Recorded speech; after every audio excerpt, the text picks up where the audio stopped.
So hello everyone, this is the day 56th of my journey to improve my communication skills.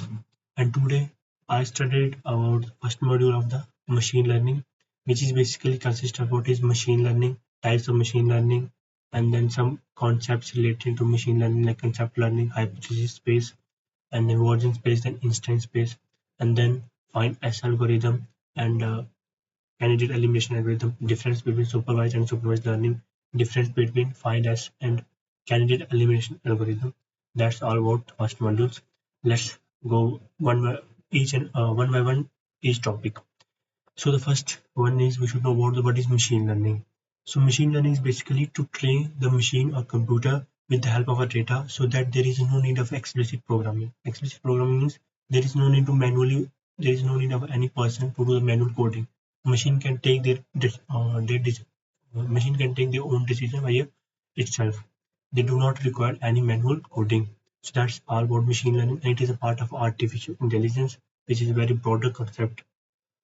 So coming to the types of machine learning.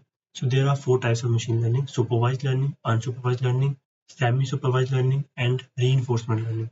So what is supervised learning? Supervised learning when we supervise our work, and here we use the label data. So supervised learning is further classified into two types. First one is classification, the second one is regression.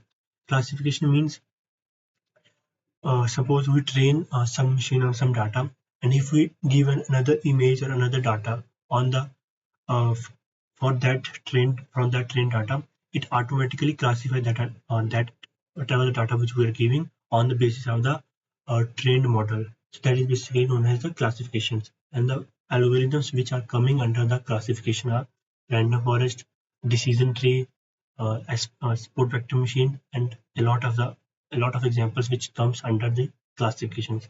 So similarly, regression model is a models where we can predict the future trend on the basis of the past. For example, suppose if you have to predict the house price prediction, like today the current market value is this, then what is the value of an after 10 years, that we can calculate with the help of a regression model. And the models same model we're using: linear regression, logistic regression, decision tree, and random forest. So coming to the second type of machine learning, which is unsupervised learning. Unsupervised learning basically means we are clustering or grouping the data on the basis of similarity between the data, and it is further classified into three types: associative, associative learning, uh, then reduction, then associative and reduction learning, and one more is uh, collaborative learning. So all three are related to each other. In one week, we form the clusters. In in clustering or collaborating, we form the clusters and check whether they are similar to each other or not. Similarly, if we talk about the reductions, there are uh, large number of the inputs features, and we will convert all the input feature to the less number and the important features, so that the machine will not get overloaded. And then coming to the semi-supervised learning. Semi-supervised learning, which is a combination of both supervised and unsupervised learnings, in which we use labeled as well as unlabeled data. Labeled data is in less amount and unlabeled data is in large amount. And coming to the reinforcement learning, which is also known as uh, reinforcement learning, is the learnings in which we are giving trial and error and learn from the rewards and punishments. So basically, the agent will learn after interacting with the environment. For example, if we're talking about a self-driving car, that is on the basis of the reinforcement learning. So if the self-driving car drives safely, then it will get rewards, and if it hit a car or do some collision, then it will get the negative rewards, and through which it can learn and act accordingly. So that's all about the types of machine learning. So coming to the important terms regarding the uh, candidate elimination algorithm and find S algorithm. So concept learning. First of all, we have to know what is concept learning. So basically, concept learning is a process of predicting the target with the help of the training examples. Now, whatever the training examples are given to us, On the basis of this, we have predict the target.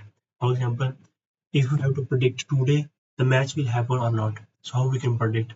So suppose if heavy winds were flow, then uh, then then the match will not happen. Like heavy rain, match will not happen, and a lot of the stuff due to which the match can be cancelled.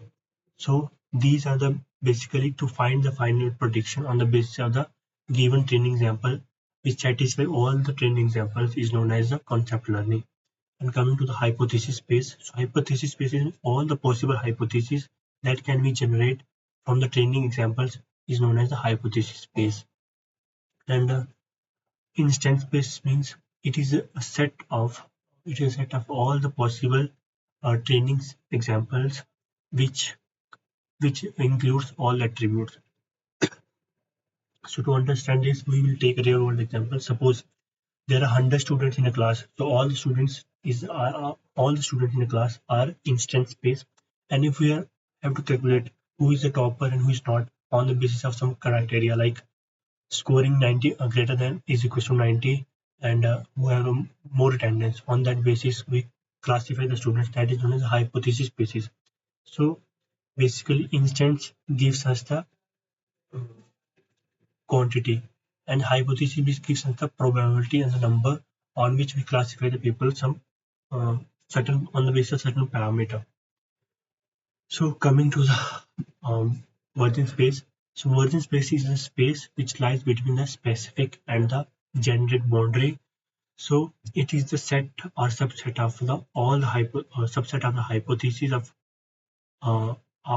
hypothesis space which are consistent for the every training example. So if we combine the virgin, if we try to correlate the virgin space with uh, the training examples, so we will get the optimum result.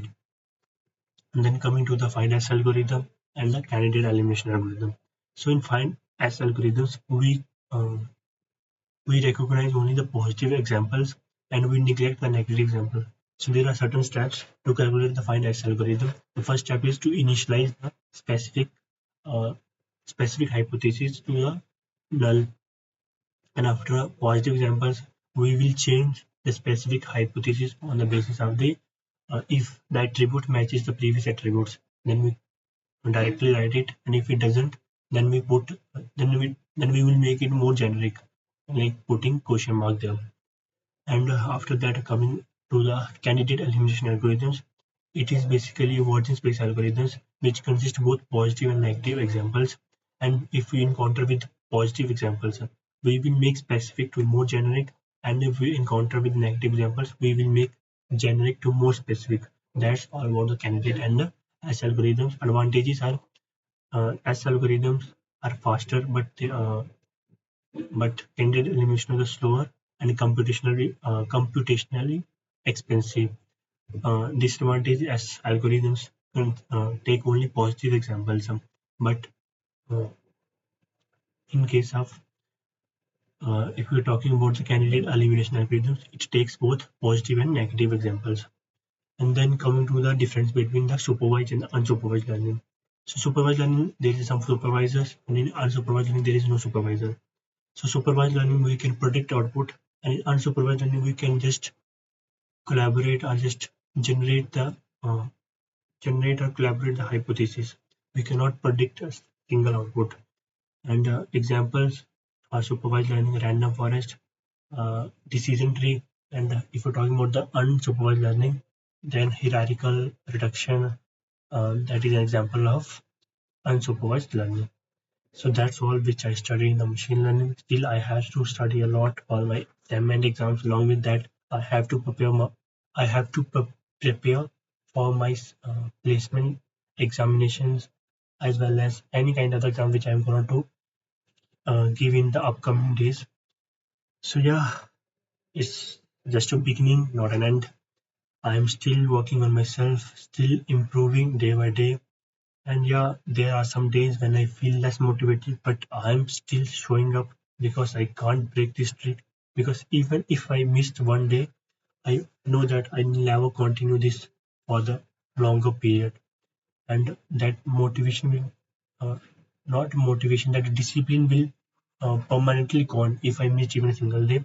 So that's why I am showing up regularly and still improving, still working hard. So this is the day 56 of my journey to improve my communication skill. Still showing up, still working hard, and thank you for watching. Bye bye.